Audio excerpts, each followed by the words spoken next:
చెప్పండి రూపా, మీరు ఎప్పుడు రాజీనామా చేశారు? ఎవరు చేయమంటే చేశారు? మేము మేడం ఏప్రిల్లో చేసాం మేడం. అంటే మాకు ఆ, ప్రభుత్వం నుంచి కొంచెం ఒత్తిడి వచ్చింది చెయ్యండి అని చెప్పేసి. ఉమ్, సో మాకు తెలియకుండా వాళ్ళు చెప్పారని చెప్పి చేస్తాం మేడం. ఉమ్. ప్రభుత్వం అంటే ఈ ప్రభుత్వం అంటే ఎవరి దగ్గర నుంచి? అదే మేడం, గత ప్రభుత్వం నుంచి కొంచెం ఒత్తిడి రావడం వల్ల మేము చేసాం మేడం. ఓకే. మీరు ఏ ఏ ఏ ప్లేస్ అండి? మాది Kakinada rural Sarpavaram madam. Kakinada rural నుంచి. అంటే మీకు మీకు అంటే ఎవరు కూడా మీ ప్లేస్కి మీకు ఎక్కడ వాలంటీర్లకి మీకు ఒక ఇన్ఛార్జ్ కానీ ఎవరు ఉండరు కదా? లేదు మేడం. మీరు సచివాలయంలోనే రిపోర్ట్ చేస్తారు. Yes madam. అంటే సచివాలయ ఉద్యోగులు ఎవరైనా రాజీనామా చేయమన్నారా? ఎమ్మెల్యేలు చేయమన్నారా? ప్రభుత్వం అంటే ఎవరో ఒక ప్రభుత్వానికి సంబంధించిన వాళ్ళు చేయాలి. కలెక్టర్లు చేయమన్నారా? ఎవరు చేయమన్నారు? అంటే మేడం వాళ్ళ గురించి ఓకే. సచివాలయం సిబ్బంది ఏం చెప్పలేదు మేడం. కాకపోతే గత ప్రభుత్వం వాళ్ళు చెప్పిందే వాళ్ళ పేరు రివీల్ చేయడం అంత మంచిది కాదు. మా అంటే ఇది కూడా మేము చూసుకోవాలి కదా. జగన్మోహన్ రెడ్డి గారు ఓపెన్ గా చెప్పారు, సభల్లో చెప్పారు. అది వినేమన్నా చేశారా? అది కాకుండా ఇక్కడ లోకల్లో కూడా మాకు కాల్స్ వచ్చినాయి మేడం చేయమని. ప్రెజర్ వచ్చింది. Yes madam. చెయ్యకపోతే ఏమన్నారు అప్పుడు? చెయ్యకపోతే మళ్ళీ ఇదే ప్రభుత్వం వస్తే మిమ్మల్ని తీసుకోరు, మీ జాబులు మీకు గ్యారంటీ మేము ఇస్తాము, మీకు చేయడమే మంచిది అని చెప్పేసి అన్నారు మేడం. మొత్తం రాష్ట్ర వ్యాప్తంగా ఒక 50,000 మంది వరకు చేశారా? మేడం లక్ష మంది వరకు లేరు, ఒక 50,000 మంది చేశారు. Yes madam. అంటే ఒక 100% అనుకుంటే అందులో 60-70% వాలంటీర్స్ అయితే రాజీనామా చేశారు మేడం. 60-70% చేస్తే దాదాపుగా ఒక మొత్తం ఎంత 2 లక్షల మంది అన్నా వెళ్ళిపోవాలిగా రాజీనామా అంటే. మొత్తం 3.5 లక్షల మంది ఉన్నారు మీరు. అంటే అంతమంది చేసి ఉండరు. అయితే ఇంత ఒత్తిడి మీ మీద ఎందుకు వచ్చింది? చేయని వాళ్ళు అంతా ఎలా చూడాలి, చేసిన వాళ్ళని ఎలా చూడాలి? అంటే మీరు పార్టీ మీద అభిమానంతో చేశారా, ప్రభుత్వం బెదిరించిందని చేశారా? లేదు మేడం, పార్టీ మీద అభిమానం అనుకుంటే మేము ప్రచారాల్లో వాటిల్లో కూడా కనిపించే వాళ్ళం.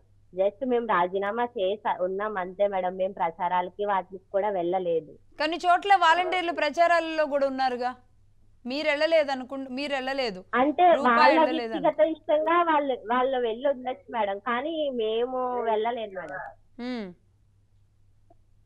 మీరు వెళ్ళలేదు, కానీ చాలా చోట్ల వెళ్ళమని ఎవరైనా చెప్పారా? వెళ్ళండి, వైసీపీకి ఓటేయించండి అని ఇలాంటిది కూడా జరిగిందా? లేదు మేడం, లేదు. అలా ఏమీ రాలేదు మేడం. మీకు రాలేదు? లేదు మేడం. మరి రాజీనామా చేసేటప్పుడు మరి ఉద్యోగం ఉంటుందా ఉండదా అన్న గ్యారంటీ లేకుండా చేసేటప్పుడు ఒకవేళ వైసీపీ అధికారంలోకి రాకపోతే ఏంటి పరిస్థితి అన్న భయం లేకుండా ఎలా చేయగలిగారు? అంటే వాళ్ళు అంత కన్విన్సింగ్ గా మాట్లాడారు మేడం. ఖచ్చితంగా మేమే వస్తాం, మీ జాబులు మీకు ఖచ్చితంగా మేము తిరిగి ఇచ్చేస్తాం అని చెప్పారు మేడం. సో వాళ్ళు చెప్పిన దానికి మేము నమ్మి చేస్తాం మేడం. ఇప్పుడు ఎవరిని కలిసారు మీరు కాకినాడలో? కాకినాడ ఎమ్మెల్యే గారిని కలిసినట్టున్నారుగా? ప్రస్తుత ఎమ్మెల్యే పంతం నానాజీ గారిని కలిసాం మేడం. అదే వెంకటేశ్వరరావు గారు. ఏమన్నారు ఆయన? మా విన్నతిని తీసుకొని మా ప్రయత్నం మేము చేస్తాము, ఖచ్చితంగా మీకు న్యాయం చేయడానికే చూస్తామని చెప్పేసి అన్నారు మేడం. అసలు మేము అంటే నేనే పర్టికులర్గా అమ్మ రూపా మిమ్మల్ని ఇక్కడ మీ పనిని తక్కువ చేయడం కాదు, లేదంటే మీరు చేసిన రాజీనామాలని ఏళన చేయడం కాదు. ఈరోజు రాష్ట్రం అంతా చూస్తుంది, మీరు వాలంటీర్లుగా పనిచేశారు, పెన్షన్లు తీసుకెళ్ళి పెద్దవాళ్ళకి ఇచ్చారు. అది వర్షాలైనా లేదంటే ఎలాంటి సందర్భంలో అయినా, కరోనా సమయంలో అయినా వెళ్ళి పనిచేశారు. అది ఏ సిచ్యువేషన్ అని కూడా చూడకుండా మా పనులు మేము చాలా ఇదిగా చేసాం మేడం. 5 సంవత్సరాలు కరోనాలో, ఇంక్లూడింగ్ కరోనా, చాలా డిఫికల్ట్ స్టేజ్ మేడం అదైతే. ఉమ్, అలాంటిది మా కుటుంబాన్ని మా పిల్లల్ని పక్కన పెట్టి మేము వాళ్ళ కోసం ఎంతో పని చేసాం మేడం. ఉమ్, మా గురించి మేము ఆలోచించుకోకుండా కూడా. ఉమ్. ఇప్పుడు మీరున్న ప్లేస్లో అంటే ఎక్కడ కాకినాడలో ఎంతమంది పెన్షనర్లు ఉంటారు? మా ప్లేస్ లో అంటే ఉండొచ్చు మేడం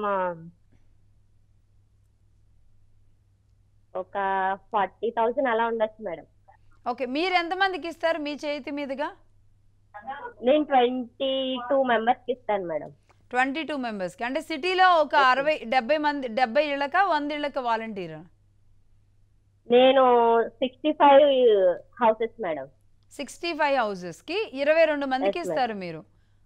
ఎస్ మేడం. ఒక రోజులోనే 22 మందికి ఇవ్వగలుగుతారా? అంటే డేట్ ఫిక్స్ చేసిన గవర్నమెంట్ ఫిక్స్ అంటే చేసినట్టుగా? ఒక 2 days అలా పడుతుంది మేడం. అంటే ఒకరు ఇంటికాడ ఉండొచ్చు, ఇంటి దగ్గర ఉండొచ్చు, ఉండకపోవచ్చు. ఉమ్, సో వాళ్ళకి ఫోన్ చేసి మాకు దగ్గరలో ఉంటే వాళ్ళ దగ్గరకు వెళ్ళి ఇస్తాము. లేదు వేరే ఊర్లో ఉన్నాము అంటే ఉమ్, వాళ్ళు వచ్చే వరకు వెయిట్ చేసి నెక్స్ట్ డే ఇస్తాం మేడం. ఉమ్, ఫర్ సపోజ్ వాళ్ళు అనారోగ్య రీత్యా వేరే హాస్పిటల్ అలా ఉండడం అయితే మేము వాళ్ళ దగ్గరకు వెళ్ళి హాస్పిటల్లో కూడా ఇచ్చిన రోజులు కూడా ఉన్నాయి మేడం. ఓకే. ఇంకా సిటీలో ఉన్న ఎవరైనా పెన్షనర్లు ఉంటే సిటీకి వచ్చి ఇక్కడే థంబ్ ఇంప్రెషన్ తీసుకొని వాలంటీర్లు ఇక్కడే ఒక 10 మంది దగ్గర, అంటే వాళ్ళ దగ్గర 3,000 అయితే కనుక 1,000 రూపాయలు తీసుకొని, లేదంటే 500 తీసుకొని హైదరాబాద్కో లేదంటే వేరే ప్రాంతాలకు కూడా వెళ్ళి తీసుకుంటారు అనేది ఒకటి ఉంది.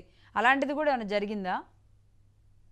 మేము చూసినంత వరకు అటువంటిది ఏమీ జరగలేదు మేడం. ఉమ్, అటువంటిది ఏం జరగలేదు. మేము అంటే వాళ్ళ కూడా దాని మీద ఆధారపడి బ్రతికే వాళ్ళే మేడం. ఇందులో వృద్ధాప్యం వాళ్ళు ఉంటారు, వితంతువులు ఉంటారు, వికలాంగులు ఉంటారు. అటువంటి వాళ్ళ దగ్గర మేము అలా ఎలా ఆశపడగలం మేడం?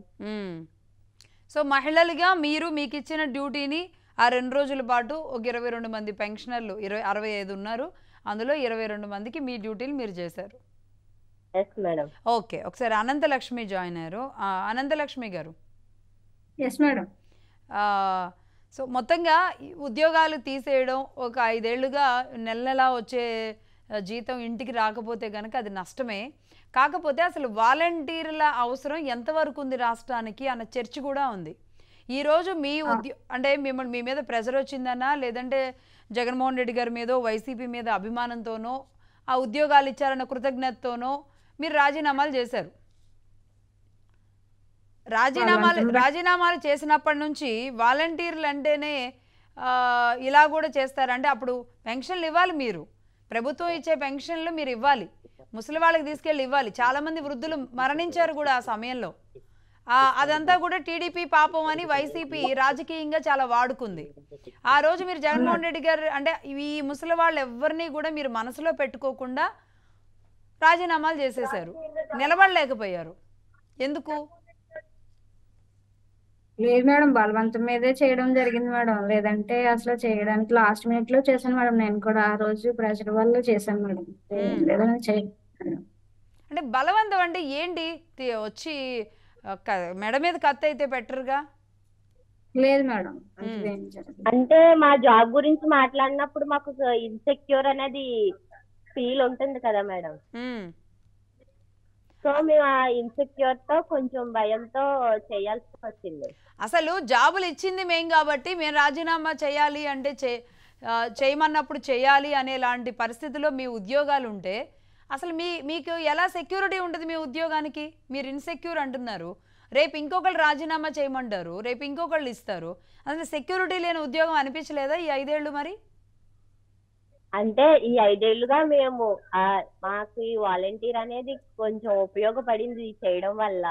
సో ఇది ఎక్కడ పోద్దా అనే వాళ్ళ చెప్పడంతో ఇది ఎక్కడ మాకు దూరం అయిపోద్దా అనే భయం ఉంటుంది కదా మేడం. రైట్. అంటే చివరి నిమిషంలో చేసిన వాళ్ళు, భయంతో చేసిన వాళ్ళు, సరే మీ వర్షన్ మీకు ఉంటుంది, మీ ఫ్యామిలీ మీకు, మీ భయాలు మీకు ఉంటాయి. కానీ అక్కడ నేను రాజీనామా చేయడం వల్ల ప్రభుత్వం పెన్షన్ ఇచ్చినా అది ఇన్నేళ్ల పాటు చేరుతున్న వృద్ధులకి చేరకపోతే, నేను ఇవ్వకపోతే వాళ్ళ పరిస్థితి ఏంటి అన్న ఆలోచన మీరు చేయలేదు. రేపు ఒకవేళ టీడీపీ వస్తే కనుక నేను ఎలా ఎదుర్కోవాలి కూడా చేయలేదు. ఒక రకంగా ఏది జరిగితే అది జరిగింది, వీళ్ళు చేయమన్నారు, వీళ్ళు వస్తే నా ఉద్యోగం వస్తుందని జగన్మోహన్ రెడ్డి గారి మీద నమ్మకంతో చేశారు. ఇదంతా ఒక ఎత్తు.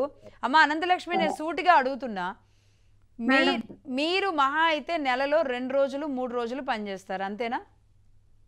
లేదు మేడం, మాక్సిమం అయితే వర్క్ ఎక్కువగా ఉంటే తప్ప వర్క్ ఉండదు మేడం. వర్క్ ఉంటే వర్క్ ఉంటుంది మేడం, లేదంటే ఖాళీగా ఉంటుందండి. ఏముంటది మ్యాథ్స్ వర్క్ అంటే? మ్యాథ్స్ వర్క్ అంటే addings, rice card addings or పెన్షన్లు ఇవ్వడం ఒకటి ఉంటుంది మేడం. రైస్ కార్డ్ యాడింగ్స్, లేదంటే క్యాస్ట్ ఇన్కమ్ అప్లై చేయడం, ఇంకా ఈ సర్వీసెస్ అన్నీ ఉంటాయి. లైక్ అంటే ఇన్కమ్ సర్టిఫికేటు, క్యాస్ట్ సర్టిఫికేటు, ఇంకా ఈడబ్ల్యూఎస్ అవి ఉంటాయి మేడం. ఓకే.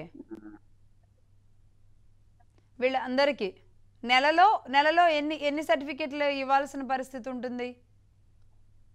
వాళ్ళు రిక్వైర్మెంట్ బట్టి మేడం, వాళ్ళు అవసరాన్ని బట్టి మనకి ఒక మాక్సిమం చదువుకున్న వాళ్ళు తక్కువ మేడం నా వాళ్ళు, అంటే ఎక్కువ లేరు. పెద్ద వయసులో ఎక్కువ ఉన్న వాళ్ళే ఉన్నారు, పని ఎక్కువ వర్క్లకి వెళ్ళిపోయే వాళ్ళే, కూలి పనులు చేసుకునే వాళ్ళే ఉన్నారు మేడం ఎక్కువ. మీరు దాదాపుగా ఒక 65 నుంచి 70 నెలలు పనిచేశారు అనుకుందాం. 70 నెలల్లో మీరు పనిచేసే ఒక 25-30 ఏళ్ళకి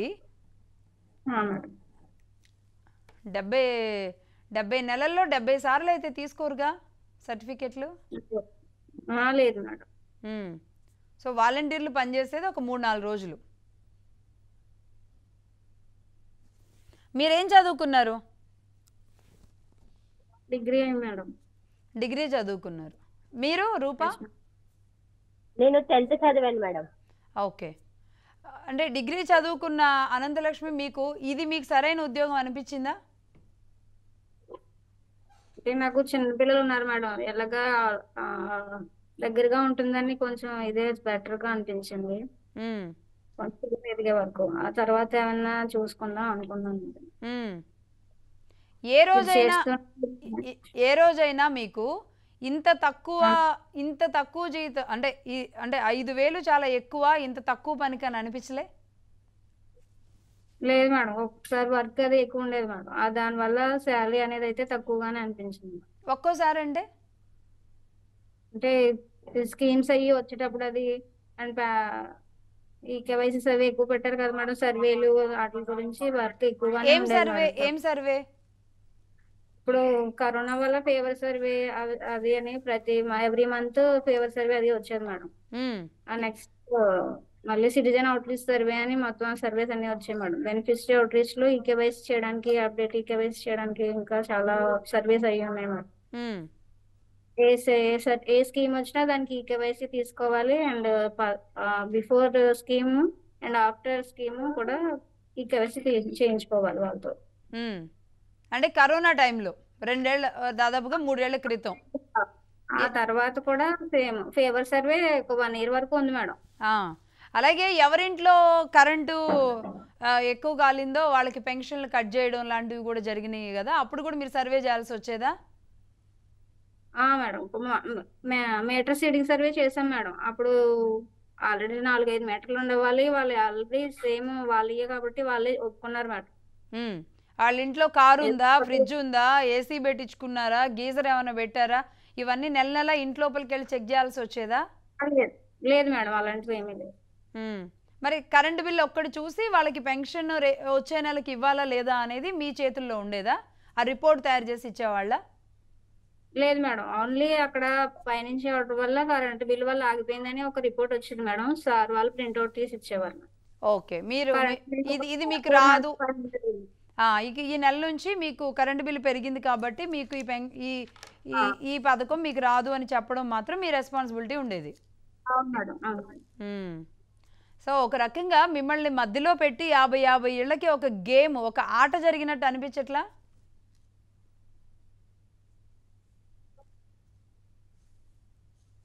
అంటే మాకు అలా ఎప్పుడు అనిపించలేదు.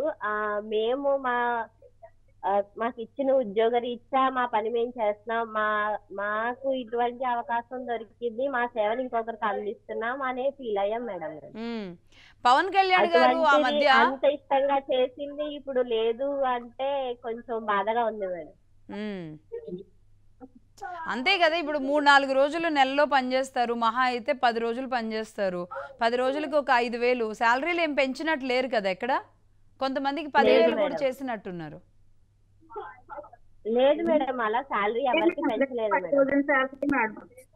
ఓకే, సో 5,000 రూపాయలు 10 రోజులకి అంటే దాదాపుగా మీకు అంటే 10 రోజులు పనిచేస్తే 5,000 వచ్చినాయి అంటే కనుక ఈరోజు, అంటే నేను మిమ్మల్ని తక్కువ చేసి నేను చెప్పడం కాదు, ఈరోజు హమాలీలుగా పనిచేసేవాళ్ళు, లేదంటే రోడ్లు ఊడ్చేవాళ్ళు, లేదంటే ఇళ్లల్లో పనిచేసేవాళ్ళు, వాళ్ళకు ఒక 5,000 రావాలి అంటే కనీసం 2 ఇళ్లల్లో పనిచేయాలి, నెలంతా పనిచేయాలి, ప్రతిరోజు కనీసం 1 గంట 2 గంటలు పనిచేయాలి.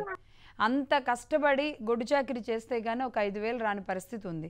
సరే, మీకు ఇచ్చేది 5,000 తక్కువ ఈ పనికి అనేది అంటే ఒక లెక్క, ఇది ఒక లెక్క, జస్ట్ నేను చెప్తున్నా, అంటే అందరూ ఆలోచించుకోగలిగితే.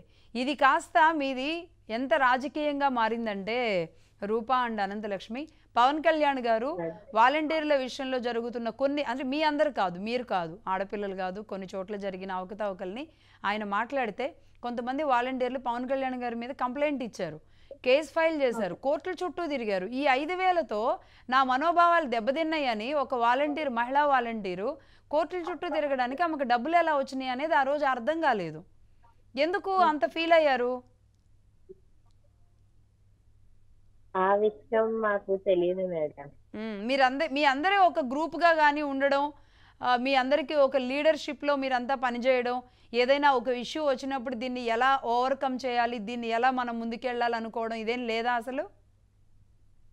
లేదు, అటువంటి మాకు ఏమైనా కంప్లైంట్ ఉంటే మేము సచివాలయంలో ఇన్ఫార్మ్ చేసేవాళ్ళం మేడం, వాళ్ళు సాల్వ్ చేయడానికి చూసేవారు. ఏది ఇలాంటి కంప్లైంట్స్, ఇప్పుడు రాజకీయంగా వచ్చిన అంత కంప్లైంట్స్ పెద్ద సిచ్యువేషన్ ఎప్పుడు కూడా మాకు ఎదురవ్వలేదు మేడం. ముఖ్యంగా టీడీపీ కానీ బీజేపీ కానీ ఇంకా ఏ పార్టీ అయినా సరే, ఒక్క వైసీపీ తప్ప మీ విషయంలో ఏం మాట్లాడితే ఏమవుతుందో రాజకీయంగా అని భయపడిన లాంటి పరిస్థితికి వెళ్ళింది, అవునా కాదా? అవును కదా. మేడం, మీకేమనిపించింది అప్పుడు? అంటే రాజకీయాల్లో మేము చాలా ఇంపార్టెంట్ అయ్యాం, ఖచ్చితంగా ఏ పార్టీ అధికారంలోకి రావాలన్నా మా అవసరం ఉందనిపించిందా? లేదు మేడం, మేము ఎప్పుడు అలా ఫీల్ అవ్వలేదు మేడం. మాకు ఇచ్చిన గౌరవ వేతనానికి తగ్గట్టుగా మా పని మేము చూసుకునే వాళ్ళం మేడం. ఇలా అంటే నేను అడిగిన ప్రశ్నలు చాలా మంది రాష్ట్రంలో మీరు ఇచ్చే, ఇప్పుడు 65 ఇళ్ళకి మీరు 22 ఇళ్ళకి ఇస్తున్నారు కదా, మిగతా ఇంకెన్ని ఇళ్ళు ఉన్నాయి? దాదాపుగా ఇంకొక 43 ఇళ్ళు ఉన్నాయి. 43 ఇళ్ళకి మీరు పెన్షన్లు ఇవ్వట్లేదు. ఆ 43 ఇళ్ళకి వచ్చే అనుమానాలు ఇవన్నీ ప్రజలందరికీ, అంటే పెన్షన్లు తీసుకునే వాళ్ళకి, పెన్షన్లు పోయిన వాళ్ళకి, ఆ పథకాలు రాని వాళ్ళందరికీ, రాజకీయ నాయకులకి అసలు వాలంటీర్ వ్యవస్థ ఉండాలా వద్దా అని మొత్తం రాష్ట్రం మొత్తం ఒక పెద్ద చర్చ నడుస్తోంది. మరి సరే, దీన్ని టీడీపీ కూటమి ఎలా తీసుకుంటారో ఏంటో అది తర్వాత సంగతి. కానీ దేశం మొత్తంలో ఎక్కడా లేని ఒక వ్యవస్థని జగన్మోహన్ రెడ్డి గారు తీసుకురావడం, ఆ తీసుకొచ్చిన వ్యవస్థ నేనే పుట్టించాను కాబట్టి నేనే చంపేస్తాను అని మీ అందరితో రాజీనామాలు చేయించడం, మళ్ళీ నేనే పుట్టిస్తాను అని చెప్పడం, కానీ ఆ పుట్టించే అవకాశం లేకపోవడం, సో మొత్తంగా ఇక్కడ దాకా మీ పరిస్థితి వచ్చింది. ఇప్పటికిప్పుడు మీకేమనిపిస్తుంది? ఇప్పుడు ఏమనిపిస్తుంది అంటే మేడం, మీరు కూటమికి కానీ చంద్రబాబు నాయుడు గారికి కానీ ఏం చెప్పాలనుకుంటున్నారు? మా విన్నపం ఒకటే మేడం, మేము ఆ ప్రభుత్వానికి సపోర్ట్ అని లేదు మేడం, మేము ఎప్పుడు వాళ్ళకి ప్రచారానికి వెళ్ళింది అది లేదు. మేము ఏమనుకుంటున్నాం అంటే, ఇది వరకు మేము ఎలా మా పనిని సక్రమంగా చేసుకునే వాళ్ళమో ఆ పనిని మాకు మళ్ళీ కల్పించాలి. ప్లస్ దీని మీద ఆధారపడే మహిళలు ఎంతో మంది ఉన్నారు మేడం. ఎక్కువ పర్సెంటేజ్ వాలంటీర్లు అంటే మహిళలే ఉన్నారు మేడం. ఇంట్లో పిల్లల్ని చూసుకొని ఈ పని చేసుకుని చాలా సాఫీగా సాగేది మేడం జీవితం అనేది, అదే కాలం అనేది. ప్లస్ ఇందులో హస్బెండ్ లేని మహిళలు కూడా ఉన్నారు మేడం. ఇది చాలా వాళ్ళకి చాలా ఇంకా ముఖ్యంగా చాలా సహాయపడేది మేడం. అటువంటిది కొంతమంది అలా ఉన్న వాళ్ళు కూడా ఇప్పుడు దీని గురించి చాలా బాధపడుతున్నారు మేడం. ఏమవుతుంది ఏంటి, ఆ దేవుడి దయ వల్ల మా జాబులు వీళ్ళు గత ప్రభుత్వాన్ని దృష్టిలో కానీ పెట్టుకోకుండా మా జాబ్ ఇంకేదైనా మంచి గౌరవప్రదమైన ఉద్యోగాలు మీకు ఇంకేదైనా పూర్తి స్థాయిలో రోజుకు ఒక 8 గంటలు పని కల్పించి మంచి జీతభత్యం కూడా పెట్టి మీకు ఒక గ్యారంటీ ఉండేలాంటి జాబులు ఇస్తే బాగుండదా? అంటే మీ ఆలోచన చెప్పండి. అనంతలక్ష్మి, మీరు డిగ్రీ చదువుకున్నారుగా, అవును మేడం. మీరేమంటారు? బాగుంటుంది మేడం, కానీ నా పరిస్థితి అయితే చిన్నపిల్లల వల్ల చేసుకోవడం అవ్వదు మేడం. కొంచెం వీళ్ళకి గ్రో అయిన తర్వాత అయితే నేను అందరూ వెళ్ళగలను కాదు, మేడం. అందరూ చిన్నపిల్లలంటే చిన్నపిల్లలు ఉన్న ప్రతి మహిళ పనిచేస్తుంది ఈరోజు. అవును మేడం. ఇప్పుడు నేను మహిళనేగా, అవన్నీ ఆ దశలన్నీ మేము దాటుకొని వచ్చాం. అందరూ అన్ని రకాలుగా దాటుకునే వెళ్తున్నారు. చిన్న చిన్న పిల్లల్ని హమాలీలు, ఇటుకలు మోసే మహిళలు ఆ పక్కన పెట్టుకొని వాళ్ళు ఎలా పనులు చేసుకుంటూ ఉంటున్నారు. అన్ని రకాలుగా ఉంది కదా. అంటే మీరు మీరు మీరు నాది అనే ఆలోచిస్తున్నారు, కానీ ఇది ఇలానే ఇది సక్రమంగా ముందుకెళ్ళాలి అంటే మీరు కూడా ఒక ఆలోచన చేయాలిగా. అవును మేడం. గ్యారంటీ ఉండాలిగా. రేపు కష్టపడ్డారు, పిల్లలు పెద్దోళ్ళు అవుతారు, అయిన తర్వాత అయినా మీకు మీ జాబ్ గ్యారంటీ ఉండాలిగా. అవును మేడం.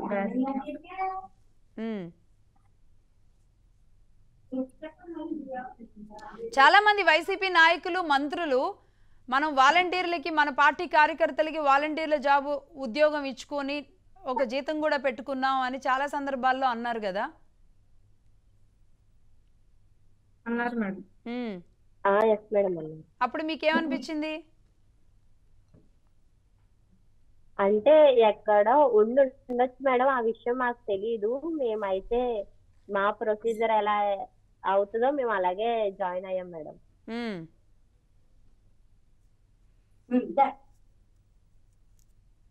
Right right. అంటే దీని మీద చాలా పెద్ద చర్చే జరగాలి.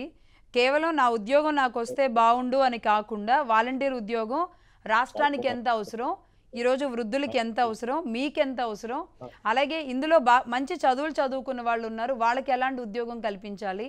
ఇప్పుడు తను రూపా ఉంది, చాలా తెలివిగా చాలా చక్కగా మాట్లాడగలుగుతుంది 10th క్లాస్ అయినప్పటికి కూడా. అంటే తనకి ఎలాంటి ఉద్యోగం ఉండాలి, ఫ్యామిలీకి ఎలాంటి భరోసా ఉండాలి, ఇవన్నీ కూడా మిక్స్ అయి ఉంటుందమ్మా. ఒక ఉద్యోగం అంటే కాంట్రాక్ట్ బేస్లో ఉన్నారా మీరు, లేదంటే రేపు ఆ ఉద్యోగం పర్మనెంట్ అవుతుంది అని ఉన్నారా, గ్యారంటీ లేని ఉద్యోగంగా ఏ రోజైనా.